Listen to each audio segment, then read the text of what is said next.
Hi, I'm Kevin Bell with Cars Training Network. In response to the COVID situation affecting us all, we've been canvassing experts in the automotive aftermarket industry to learn some tips and some best practices that we can share with everyone today. Now, due to the nature of COVID, this situation is changing by the minute. Nobody's going to be able to provide a silver bullet answer that'll fit every solution, but hopefully the stuff we present today will be of use to you as we navigate these new challenges. Now, we are living in unprecedented times. COVID-19 has changed everything from our personal lives to the way we do business. Across North America and globally, citizens are being asked or even ordered to stay home to help reduce the spread of the coronavirus. Many jurisdictions have closed all businesses except those deemed essential services, hospitals, first responders, grocery stores, and while it may not be the first thing to come to people's minds, auto repair is also deemed an essential service. In Ontario, this definition includes motor vehicle, auto supply, auto and motor vehicle repair facilities. When we turned to experts in our industry for their tips and their opinion, there was one personal story that really stuck out. There was a frontline emergency response nurse. She was having issues with her vehicle. The facility she normally took her car to be serviced had chosen to close at this time, so she asked a friend for recommendations, who pointed her to an aftermarket repair shop. The shop was a little hesitant at first. They didn't always work on the type of vehicle she was bringing in, but they didn't really want to turn her away either. The vehicle was experiencing a rough running engine, the MIL light was on, a diagnostic system check found a misfire code for the number 2 cylinder, and then further testing determined that there was a faulty ignition coil on the cylinder. So replacing the ignition coil repaired the issue. Turned out it was a simple fix. The nurse was very happy, but moreover, now she has a reliable vehicle, getting her back and forth to work, and the peace of mind knowing that help is available for her too during these times. So now, of course, it's not going to be the time for booming business, but keeping vehicles on the road is essential. Medical teams, first responders, supply chain staff, they all need to rely on their vehicles. Emergency vehicles, essential transportation, they all need to be serviced and available now, possibly more than ever.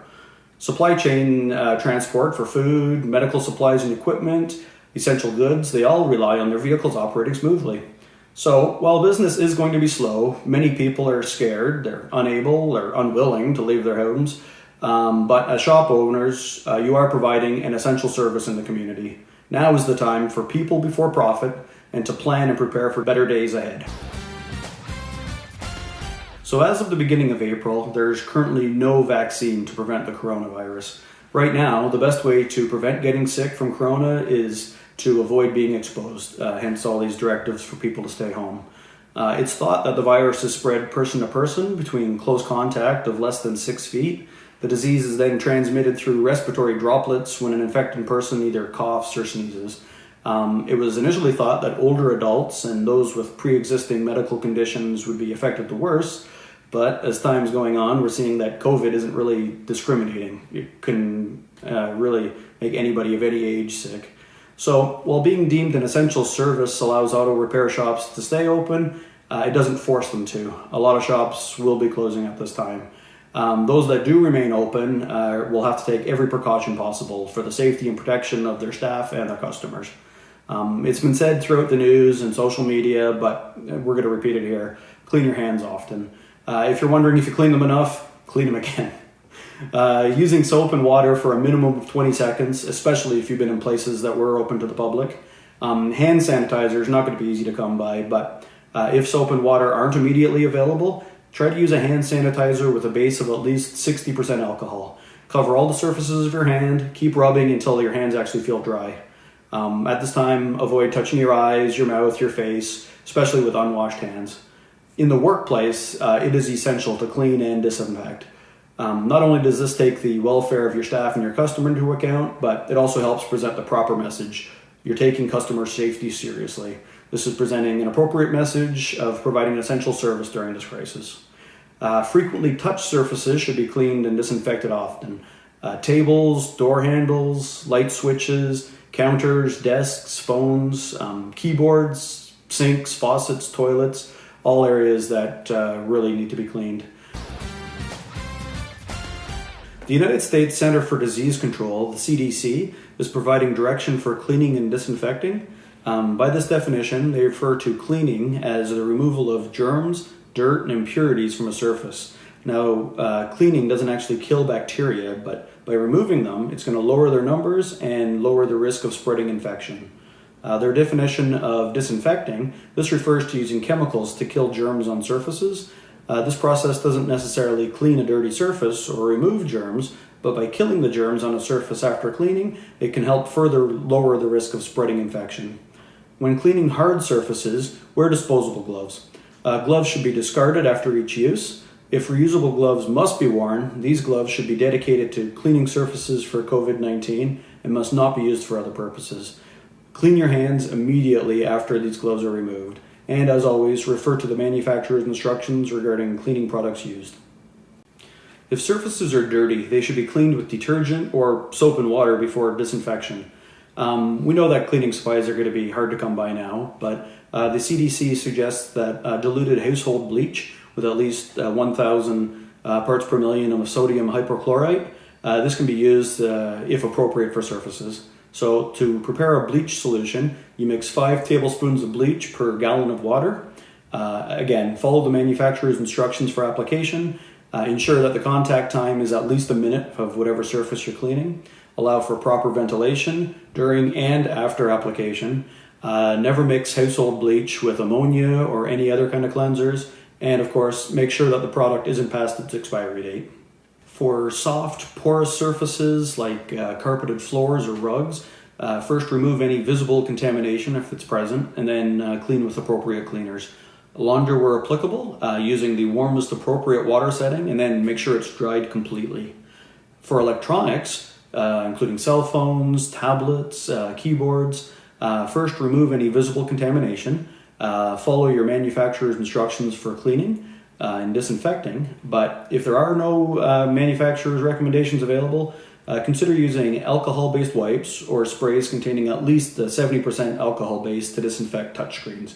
Again, make sure that you dry these surfaces thoroughly. With access to the internet, we now have more information at our fingertips than at any point in human history. This doesn't mean, however, that it's all going to be helpful or it's even going to be correct. So at times like this, try to get your news on COVID from reputable sites, the World Health Organization at www.who.int, the Government of Canada's website at canada.ca/public health, and the CDC website at www.cdc.gov. So, though likely well-meaning, people you read on Facebook or Twitter, they're not going to be your best source of information. And it's possible to become oversaturated with news. This isn't going to be beneficial to your state of mind personally or when you're running your business. Should your shop remain open during COVID? Some people are asking, does that look greedy at a time when people are suffering? And to this, really, there's no right answer that's going to fit everybody. There's just too many variables to consider. So as a shop owner, though, if you do decide to remain open for business, you have to consider the message that you're putting out. It's not a time to get rich. By staying open, it's crucial to convey to the community that you are providing an essential service. So right now, blasting out advertising, oil change specials, something like that, this could be seen as tone deaf at best and trying to profit off a bad situation at worst. However, if you're putting your message out that you're offering a service, it's needed by medical teams, by first responders, this is going to present an entirely different tone to your customers and your community. It's imperative that you communicate openly with your customers about the status of your shop, the protective measures that you've implemented, how their safety, their well-being will be protected when they visit your business. So stay on message, give people peace of mind knowing that you are still available, help ensure that their vehicles are running safely and reliably, both now during the crisis and that you'll be there for them in the future. Because now, more than ever, customers need to feel that they're being respected as people. They're not just seen as an opportunity to make a quick buck. So you're not here just to provide a service, but your leadership and your actions have to match this message. You're taking every step possible to protect people's safety and to help service the community. Your business has to convey this message. Where it's appropriate, consider offering vehicle pickup and delivery. Make sure that the shop car or the shuttle van is cleaned and sterilized. Bring sterilizing equipment with you when you get out of the shop vehicle and when you're entering the customer's vehicle. Always wear gloves. sanitize the customer's keys before getting into the vehicle, clean all the often touched surfaces, the door handle, the steering wheel. Make sure that you perform these actions both when you're picking up and returning the car.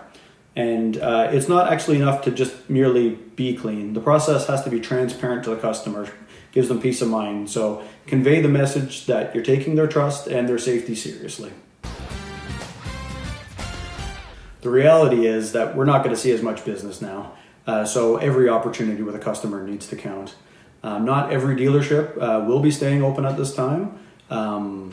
We can target customers affected by these closures. Commercial vehicles will also still need servicing. Employees of essential businesses, your supply chain companies, grocery stores, first responders, they're all still going to need servicing.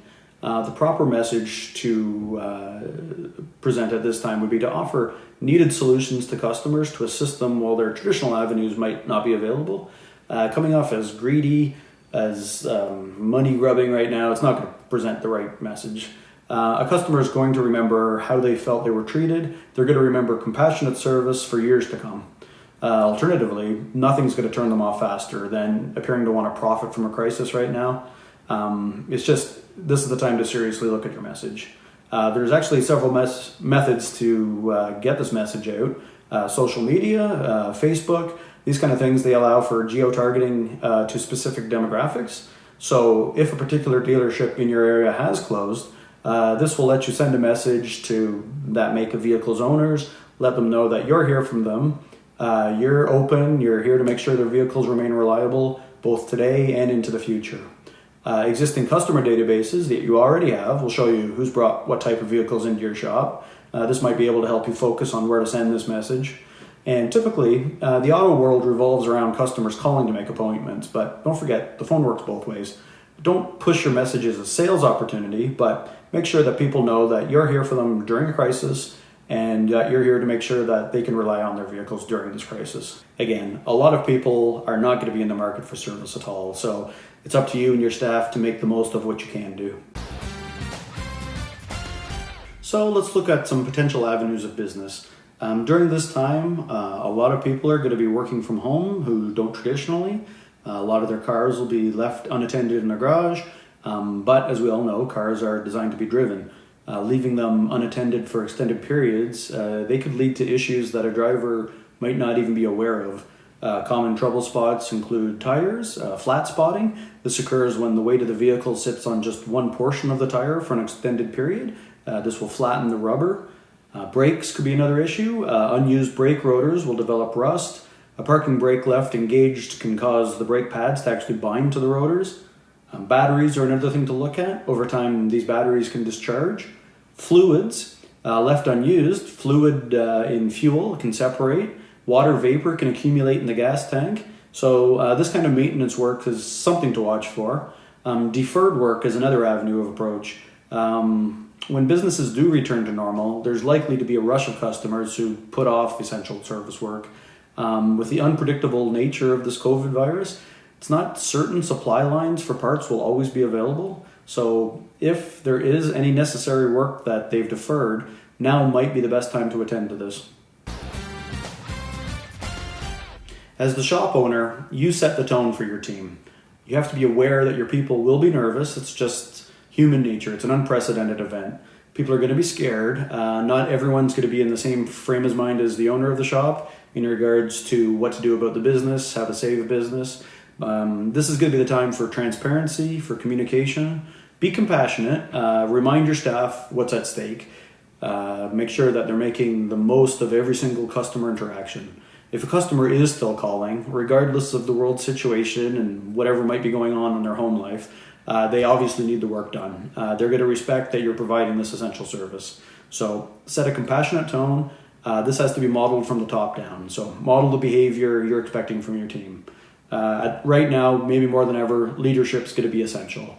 With all the news floating around, daily briefings to keep your team on track are going to be of the utmost importance. So tell them the truth, don't sugarcoat it, but also know this is going to eventually end. Depending on the traffic that you're seeing, it's going to be necessary perhaps to reduce store hours or even the number of operating days. This is the time to be reviewing every line item on your financial statements. Are they making you an immediate profit? Are they going to lead to perhaps some potential gain? Are they absolutely necessary? So if they're available, now's the time to consult with your financial advisors. Be proactive. If you can't make a mortgage payment or a bill payment, call the bank ahead of time. Everyone's in the same situation, but ignoring this problem is not going to solve it. Maybe you're able to negotiate for deferred payments, for some better rates. So where it's applicable, apply to any of the government assistance programs. The Canadian government's response to COVID-19 currently includes several support programs for businesses. To help avoid layoffs, Canada is extending its work sharing program from 38 weeks to 76 weeks. The work sharing program is offered to workers who agree to reduce their normal working hours as a result of developments beyond the control of their employers. The program provides income support to employees eligible for employment insurance benefits who work a temporarily reduced work week. Also new, Canadians facing unemployment as a result of COVID-19 can apply for an emergency income supplement as of April 6th. This program, the Canadian Emergency Response Benefit, or the CERB, is supporting eligible applicants with $2,000 a month for up to 4 months. Affected Canadian citizens may apply by telephone toll-free at 1-800-959-2019 or online at canada.ca. The Government of Canada has also announced up to 75% wage subsidies for qualifying businesses for up to 3 months. These subsidies are retroactive to March 15th, 2020, and this initiative was intended to help businesses keep and maybe even bring back workers to the payroll. Canada has established a business credit availability program. This is designed to provide $65 billion of additional support through the Business Development Bank of Canada. Business owners can consult with their current financial institutions to learn more about this. Also, businesses are being permitted to defer until August 31st, 2020, payments of any income tax amounts that have become owing on or after March 18th, 2020, and before September 2020. No interest or penalties will accumulate on these amounts during this period. Additionally, the federal government of Canada is allowing businesses, including self-employed individuals, to defer until June 30th, 2020, payments of the goods and services tax, or your GST, or the harmonized sales tax, the HST. This deferral will apply to GST, HST remittances for the February, March, and April 2020 reporting period for monthly filers, the January 1st to March 31st, 2020 reporting period for the quarterly filers, and for annual filers, the amounts collected and owing from their previous fiscal year and any installments of GST, HST in respect to the filer's current fiscal year. In the United States, shops are encouraged to apply to the SBA, that's the U.S. Small Business Administration, through www.sba.gov. The SBA is supporting small business through a number of programs, including the Paycheck Protection Program. This prioritizes small business employees through a $349 billion support plan aimed at job retention. Small businesses, as well as self-employed individuals, independent contractors, are eligible for this program if they meet the program size standards. Through the Paycheck Protection Program, eligible recipients may qualify for a loan of up to $10 million, determined by 8 weeks of prior average payroll plus an additional 25% of that amount. Loan payments will be deferred for 6 months. So if you maintain your workforce, the SBA will forgive a portion of the loan proceeds that are used to cover the first 8 weeks of payroll and certain other expenses following the start of the loan. Additional information on the Paycheck Protection Program can be found at the SBA.gov website. The SBA is also making available economic injury disaster loans and loan advances. Small businesses can already apply for a COVID-19 economic injury disaster loan at covid19relief.sba.gov. Through this program, small business owners in the United States are eligible for an economic injury disaster loan advance of up to $10,000. The SBA's Economic Injury Disaster Loan Program is providing small businesses with working capital loans of up to $2 million, designed to provide economic support to small businesses to help overcome the temporary loss of revenue that they're experiencing. The loan advance will provide economic relief to businesses that are currently experiencing a temporary loss of revenue. Funds will be made available within 3 days of a successful application, and this loan advance will not have to be repaid. The SBA is constantly updating its website in response to COVID-19, so please check in regularly for the latest news. If it comes to it, be very careful when considering pay cuts, layoffs, and staff changes. Before making any decisions, consult with your legal advisors. Layoffs, while potentially necessary, should be seen as a last resort. Ideally, wholesale cuts may be preferable to layoffs. If cuts are necessary, they must start from the top. The shop owner, as the captain of the ship, must take the first cut. Okay, so after that first cut, again, be very considerate of your next actions. Presumably, you're going to want these people with you when business returns. Your staff may have been with you for years, maybe decades in some cases, so they took care of you when the times were good. Now it's your time to take care of them. We appreciate that times are tough, and in real world situations, you can't always afford to keep everyone or give away money that just isn't there. But remember, times and fortunes will change. The leadership, the compassion that you display now are going to be felt well into the future. The most important thing to remember right now is that no matter how scary it is, this is going to end. So how you conduct yourself and your business now, it's going to have repercussions well beyond this immediate crisis. Consider supporting your local hospitals, your first responders, by providing their employees maybe with discounted services, maybe even complimentary services. Any consideration that can be made now for the people who need it the most, it's going to be an investment in your own future. Use any downtime now to prepare for future business that is coming. Revisit your goals, have a look at your mission statements that you've made for your business. Now, really, this is the time to invest in your people. Provide training in the downtime to make sure that they're at their peak when business does return. So treat your people fairly. Even laid off staff, they can take comfort knowing that you're helping them prepare for a time when service bays are going to be full again. Again, due to the nature of COVID, there's not going to be any silver bullet solutions that we can present to every problem. Every situation is different. It's going to call for a unique solution. This is where your leadership is going to come into play.